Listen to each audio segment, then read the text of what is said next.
आजपर्यंत नियतीसमोर कोणाला काही चुकलं आहे का? असं म्हणतात, जे लिहिलेलं असतं तेच घडतं. चला, आज मी तुम्हाला एक गोष्ट सांगते. भगवान विष्णू आपल्या वाहन गरुडावर बसून कैलास पर्वतावर पोहोचले. तिथे पोहोचल्यावर त्यांनी गरुडाला दाराशी थांबण्यास सांगितले आणि स्वतः आत जाऊन महादेवांना भेटायला गेले. गरुड दाराशी उभा राहून कैलासाची अद्भुत नैसर्गिक शोभा पाहत होता.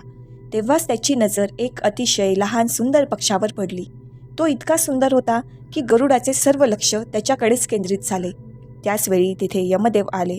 आत जाण्यापूर्वी त्यांनी त्या छोट्या पक्षाकडे आश्चर्याने पाहिले आणि मग आत गेले.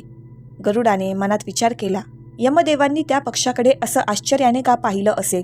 नक्कीच त्याचा अंत जवळ आला असावा आणि यमदेव आपल्यासोबत त्याला यमलोकात घेऊन जाणार असावेत. गरुडाला त्या पक्षाची दया आली. त्याने विचार केला की इतक्या छोट्या आणि सुंदर पक्षाला मरताना पाहणे त्याला सहन होणार नाही. म्हणून त्याने पक्षाला आपल्या पंजात उचलले आणि कैलासापासून हजारो किलोमीटर दूर एका घनदाट जंगलात उंच खडकावर जाऊन सोडून दिले. त्यानंतर तो पुन्हा कैलासावर परतला. थोड्या वेळाने यमदेव बाहेर आले. तेव्हा गरुडाने त्यांना विचारले, हे यमदेवा, तुम्ही त्या पक्षाकडे इतक्या आश्चर्याने का पाहिले होते? यमदेव हसून म्हणाले, गरुडा, जेव्हा मी त्या पक्षाला पाहिले तेव्हा मला खूप आश्चर्य वाटले, कारण त्याचा मृत्यू आज काही वेळातच कैलासापासून हजारो मैल दूर असलेल्या एका जंगलातील खडकावर होणार असे लिहिलेले होते.